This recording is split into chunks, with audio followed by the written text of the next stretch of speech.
All right, hello everyone, this is Chris with Fischer Workshops, and in today's video I want to talk to you about some of the basic tools you need if you're going to get started in Leathercraft. I get a lot of emails and requests asking me what tools should they buy first and how much they should expect to spend on tools like that.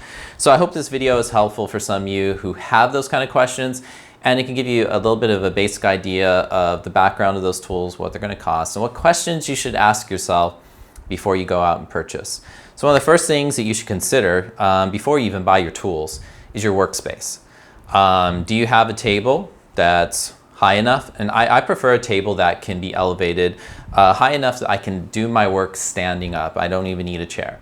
Because a lot of my work, when I'm cutting leather, I'll buy a big strip of leather and I'm going to be running around. When I first started, I had a table that was much lower, and I was always having to bend my back over to cut, and it was really kind of annoying.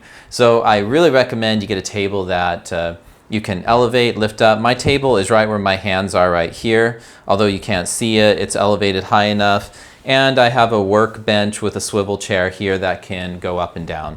This is great just because I can stay mobile and it's high enough that I can either sit down or I can stand up. Next thing you should definitely consider when you first get started with Leathercraft is, do you have a self-healing cutting mat? These are very important to protect your blades, and they'll also help protect you when you're cutting, because the knife goes into this and it kind of stabilizes the blade so you don't slip so easily. If you're cutting on a smooth or hard surface, your blades are going to go blunt really quickly and you're going to slip easily and you might end up cutting your finger. I've never once in the 7 or 8 years I've been doing Leathercraft have injured myself from cutting myself with one of these blades, thankfully, because they're very sharp and I'm sure it would do a lot of damage if they did. So get one of these self-healing cutting mats. They're great. I've had all of my cutting mats I still use. I've had them for many, many years. They also have a ruler or guide kind of printed onto them, which is really useful. So these are in centimeters, which I like because I mostly use centimeters when I'm making measurements for my projects. A good knife. Start off with just a simple craft knife. I like the smaller size. It has a pointed blade like this, and what's great about this is it's great for really detailed cuts. I use this, you can use, this cuts right through really thick leather. These blades are high quality. This particular company I believe is from Japan, and this is an Olfa blade.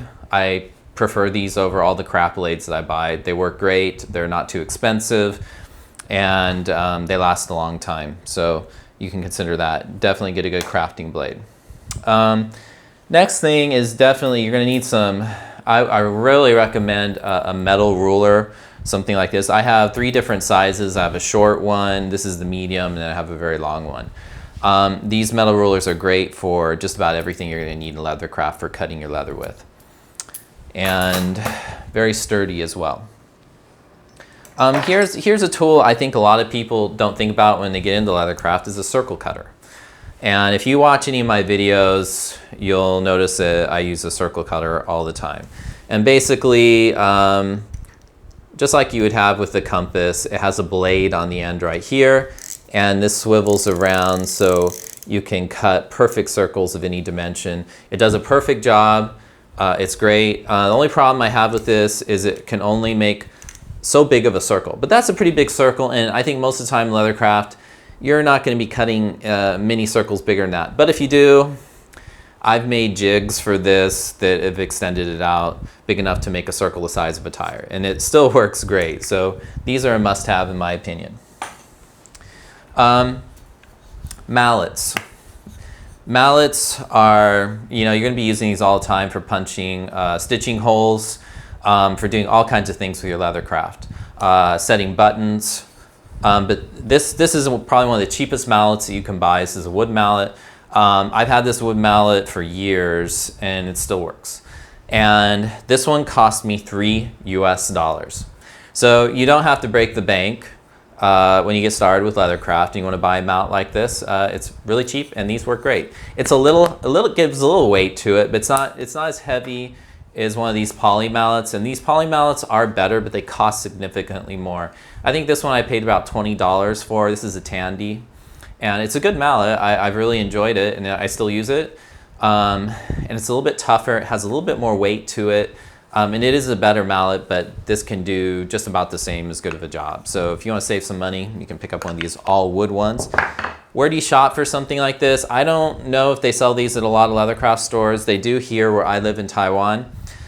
When I was in the US, I can't remember when I visited like Tandy and some of the other Leathercraft facilities if they have these or not, but I'm sure you can check online. Some of them may sell some of these as well, but eBay, Amazon is certainly going to have some of those for sure. And I really love the old-fashioned traditional pigskin mallets, and these are just hardened in resin, and I've used this hammer for a long time. It costs about the same price as this poly mallet, but I just really like the traditional look. It's a little bit heavier than this poly mallet, so this makes this a more ideal hammer. You can use it for more just, punching, stitching holes. It works excellent even with tooling. So I've used this to tool leather with, even though this isn't the ideal tooling mallet, but it works great. So that just gives you some ideas of mallets. There's so many mallets you can choose from in Leathercraft, but I'm just going over some of the basic things today. Also, let's kind of go through this one by one. This is a burnishing stick, or they call it a wood slicker, and it has little notches or grooves in it, and this is for burnishing the edges of leather to give it a finish. And basically, whether you have a single piece of leather or two pieces of leather that are fused together, you rub this over it when the edges is wetted, either with water or with another solution to burnish the edge with, and it polishes the edge so it hardens it, protects it, and you just rub it consistently. There's lots of tutorials. I have several tutorials on burnishing edges if you want to get a really nice finish on your leather work. These are a must-have. I'll be honest with you, Leathercraft stores generally charge a fortune for these. I think it's a good way for them to maybe make a little bit of money on a very popular item. But basically, these aren't worth more than much than $1 to $3. I pay $1 US for each one of mine. I have lots of these. And the ones that I buy are identical to the ones that you would pay $15 for in a Leathercraft store. Shop around online, eBay, Amazon, you can pick these up. So not everything. It's convenient sometimes just to go down to a Leathercraft store and just purchase everything at once. And you can do that. You might end up spending a little bit extra for things like this, but you're helping out a business. So give or take, it doesn't matter. But if you're really on a tight budget, you can shop for some of the stuff online.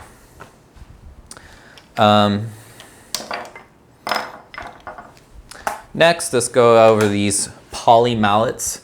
This poly mallet I've been using, this is the first poly mallet I bought. It's about this thick, and it's just a plastic mat that you use for punching stitching holes with, or punching holes into your leather with, and it protects your tools and whatever surface is underneath. Some people just use a strap of old leather, but these aren't that expensive, and I really think this is an important investment.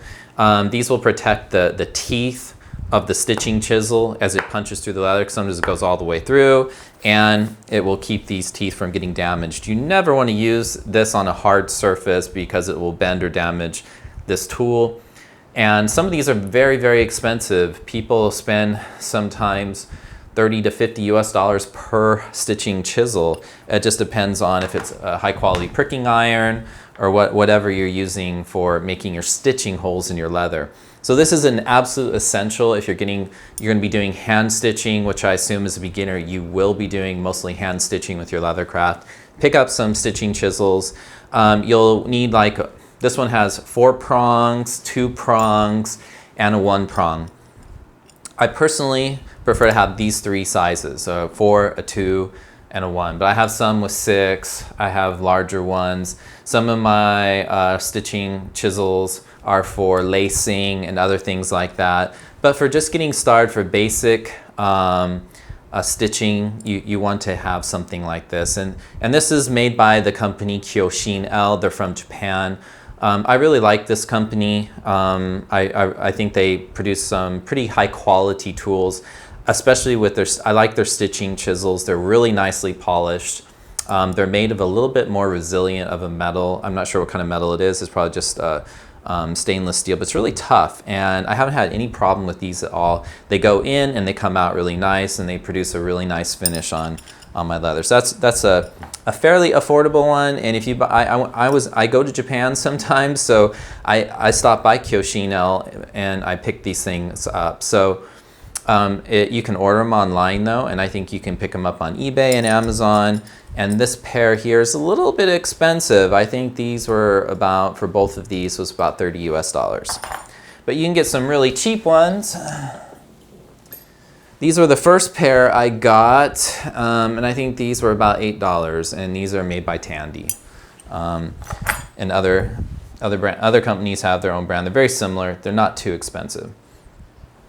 All right, so there are different kinds of polymats. There's this white kind. There's the black kind. For stitching, I feel this is a little bit heavier, a little bit more dense. They say there's no difference, but I think there is. I think this one is a little bit better quality. But in the end, is there a big difference in how they function? No.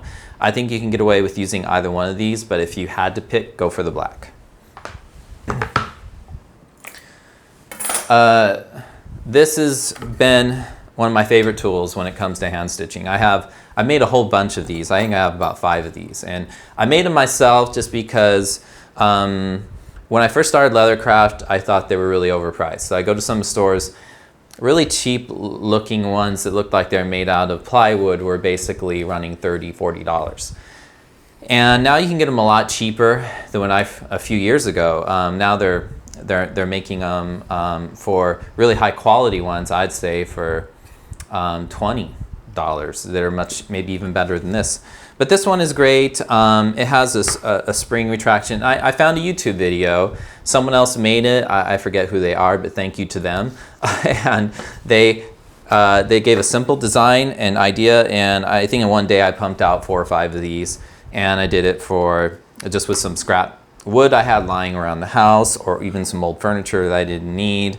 And I put together, I think I spent about $5 to make all of those. So if you're handy with tools and you don't mind cutting a few pieces of leather, I think I had a skill saw, and that was if you don't have a skill saw, you could probably make one of these that's just with a regular hand saw. Some people may not think this is an essential, but for myself, I recommend it. And that is, this is a heavy granite, polished granite piece of granite. It's a square shape, and I prefer to use these when I'm pretty much doing everything on my table. I'll put this on top of the table, and I will put my poly mat on top of that, and then punch my stitching holes. It absorbs some of the sound, and it's really, really hard. It's really heavy, so it just makes everything a little bit more stable. And if you plan to do leather carving, you're going to need this down the road. But I think whether you do leather carving or not, this is, in my opinion, a must-have and a very useful tool you'll use quite often. This is a wing divider. It looks kind of like a pencil compass, but you can adjust this, and this is for drawing the stitching lines along the edges of your project. It's also used for making circles for cutouts. It has a lot of functions to it. This is a very useful tool, very cheap. This is a nice one, and I think it's worked great for me. I've used this for several years, and I think I spent about $4 or $5 US for this. You can pick this up online. I've seen them in some stores. They charge a lot for them. I think some are a little overpriced. So again, if it's convenient, buy it at the store, but you can save money shopping for these online, and you can expect to get a decent quality out of that usually most of the time. Scratch all. Whenever I'm tracing patterns or cut lines onto my leather, if I'm using my ruler, whatever size ruler I have, this is a great friend and an important tool. I use it all the time. Definitely get yourself one of these. And this is basically similar to a wing divider. This is a stitching groover. It does a lot of the same functions as a wing divider. But the stitching groover also has several components to it. I bought this from Tandy when I first got started, and this has been an awesome tool. And it wasn't that expensive. I think it was about $15, and until now, it's worked beautifully, and I've had it for 7 years. And great little tool. I still use it, even though I bought much more expensive ones. I still just like the way this one works. And you can adjust the depth of the stitching line with one of these. You're going to be needing this to draw your stitching lines with, though.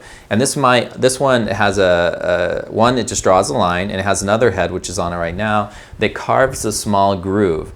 And the function of the groove is so when you do your hand stitching, the thread will fall into the groove, and it produces a very straight line. So if you don't want that zigzag line that the stitching chisel produces, you can draw a stitching groove, and that will create a little well in the leather that the thread will rest into. And you'll see that in a lot of my videos where I draw that groove, because I just want a very straight stitch line. And most of the time people think I did it by machine. They can't tell. It works beautifully.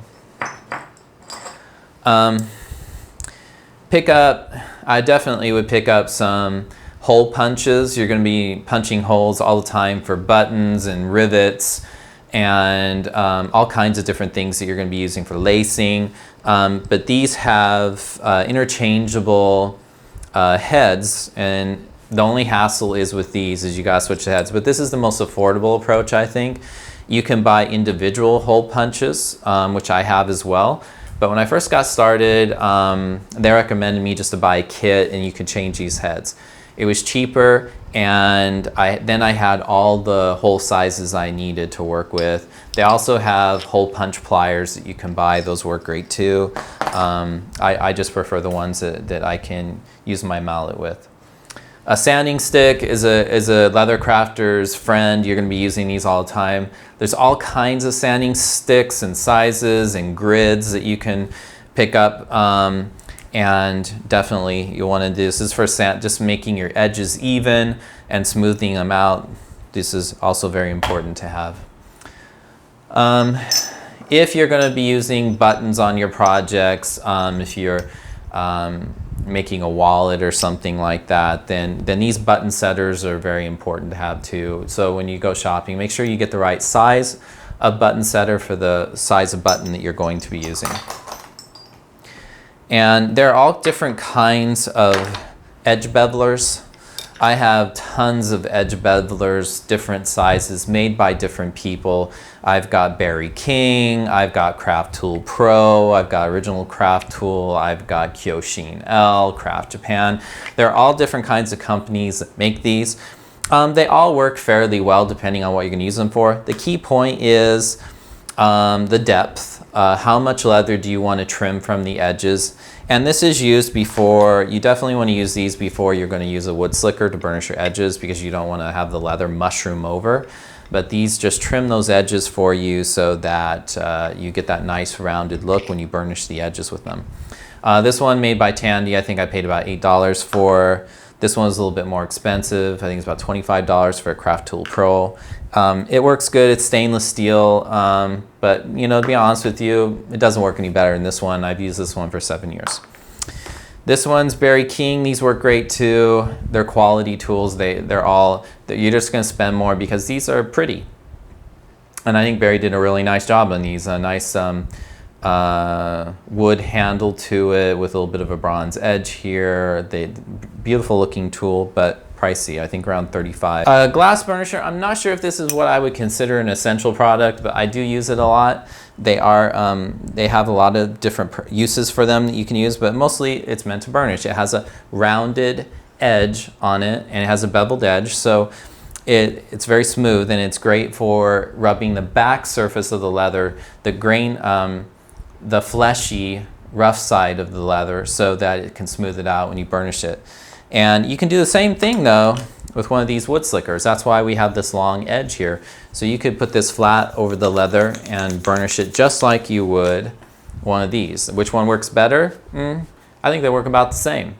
So if you want to save money, get one of these. These can be a little bit expensive. These go from anywhere from $20 to $30, but you can pick them up online for about $5. And this one I paid $5 for, and I've had it for a long time. Okay everyone, thank you so much for watching. I hope this video was helpful for you and give you some basic ideas of what tools you need to get started in leathercraft.